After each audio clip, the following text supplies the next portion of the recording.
Pourquoi ? Pourquoi ? Tu viens de l'expliquer. Pourquoi la 4 mérite plusieurs Il y a des grosses rumeurs insistantes comme quoi Onana a décidé de ne pas prendre part à ce premier match contre la Guinée avec le Cameroun et que ce soit vrai ou non, tout ce qui se passe autour de Onana, moi je trouve ça scandaleux de la part du joueur et de la part de la fédération. Donc je vais essayer d'expliquer. La CAN mérite beaucoup plus de respect en Afrique déjà, par les Africains. Et comment demander du respect aux Européens avec leurs yeux européens quand déjà en Afrique, on n'en donne pas? Quel signal, parce qu'on va reparler du contexte, l'histoire de, j'ai entendu notre ami, parce que je ne vais pas écorcher son nom, Edith Giscard-Nono, hier, qui était très très sympa, avec des arguments très intéressants.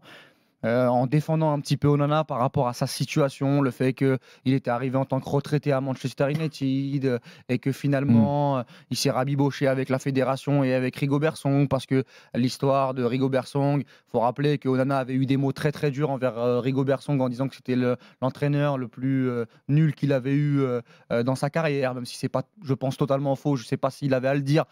À ce moment-là, il y a eu des histoires, il y a eu du rabibochage, donc il y a eu un gros antécédent avec Onana, avec le Cameroun.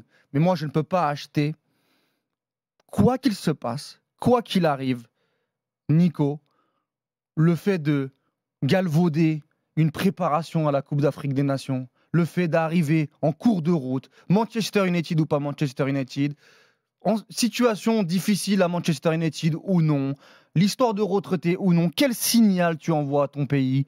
Quel signal tu envoies à la compétition? Quel signal tu envoies à tes coéquipiers, à tes deux gardiens qui t'attendent notamment? C'est un scandale. Et que ce soit de la part du joueur, mais surtout de la fédération camerounaise. Si ça se passe comme on nous l'explique, mais j'aimerais entendre Samuel Eto'o. Samuel Eto'o qui met l'Afrique tout en haut, qui met la Coupe d'Afrique des Nations tout en haut, qui a toujours des très très beaux discours là-dessus. Comment en fait on peut accepter que Onana arrive à, que ce soit qu'il veuille jouer la veille un match contre Tottenham, ou encore pire, arriver après le premier match en cours de compétition sans avoir vécu dans le groupe. Et c'est mon appel du soir. Comment l'un des meilleurs gardiens africains sur le continent, avec Bonou, qui a été élu, je crois, il me semble meilleur gardien de la compétition de l'année dernière de Ligue des Champions, de la plus grande compétition européenne, où il a fait finale, où il a été très très bon sur la campagne. Oui, Mendy un peu auparavant, qui est un peu en difficulté. Comment mépriser cette compétition? Comment mépriser son pays? Et je terminerai là-dessus. Quand on voit, parce que tu en as parlé précédemment, la même chose pour Terem Moffi. Terem Moffi qui a été appelé... Non mais attendez, Terem Moffi qui a été appelé après la blessure de Boniface. On a des rumeurs, encore une fois, où on nous explique que Terem Moffi va jouer contre Rennes ce week-end et venir après. Et on va nous expliquer, oui, mais peut-être parce qu'il n'a pas été considéré, il n'a pas été dans la première liste. Mais le pays, c'est le pays.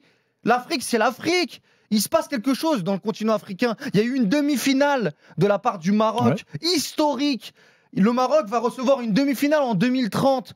Il y a une autre CAN qui arrive en 2025. C'est un tournant gigantesque pour le football africain. Mais Walid, tout ce que tu dis est juste, mais excuse-moi... Et ça doit passer par les joueurs. Ça doit passer par la fédération. Tu l'as dit dans ton développement, c'est un des meilleurs gardiens du continent africain, peut-être même parmi tous les gardiens qui jouent dans les clubs européens. Ils sont confrontés au principe de réalité. C'est qui le deuxième gardien camerounais ? Comment il impose ça à Eto'o, à Rigobert Song? Ils l'ont sorti de l'équipe.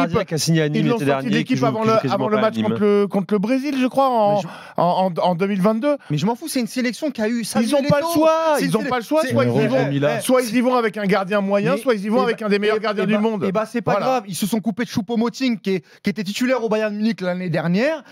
Ils peuvent se couper de Onana. Si le mec n'est pas dans les clous... Va dire ça, Samuel Eto'o, qui n'est pas du genre quand même à avoir peur de prendre des grosses décisions. C'est ce que je lui demande, moi. Ce soir, je parle d'Onana, qui est pour moi fautif. même si on va nous expliquer des raisons qui, pour moi, resteront incompréhensibles. Non, mais c'est la FECA surtout qui nous imposait. Mais la fédération camerounaise est fautive. Quel message tu envoies à ton groupe quand le mec va arriver un match? Salut les gars, ouais, j'ai défendu sur Richarlison hier. Ouais, non, c'est super. Ils sont méga. C'est super. Il est si fort et si important pour nous qu'on le laisse piétiner nos valeurs. Ce n'est pas normal. Mais je suis d'accord avec toi. Moi, je t'explique pourquoi, à mon avis, ils acceptent ça. Mais quand je dis respecter le football africain, ça passe par les fédérations.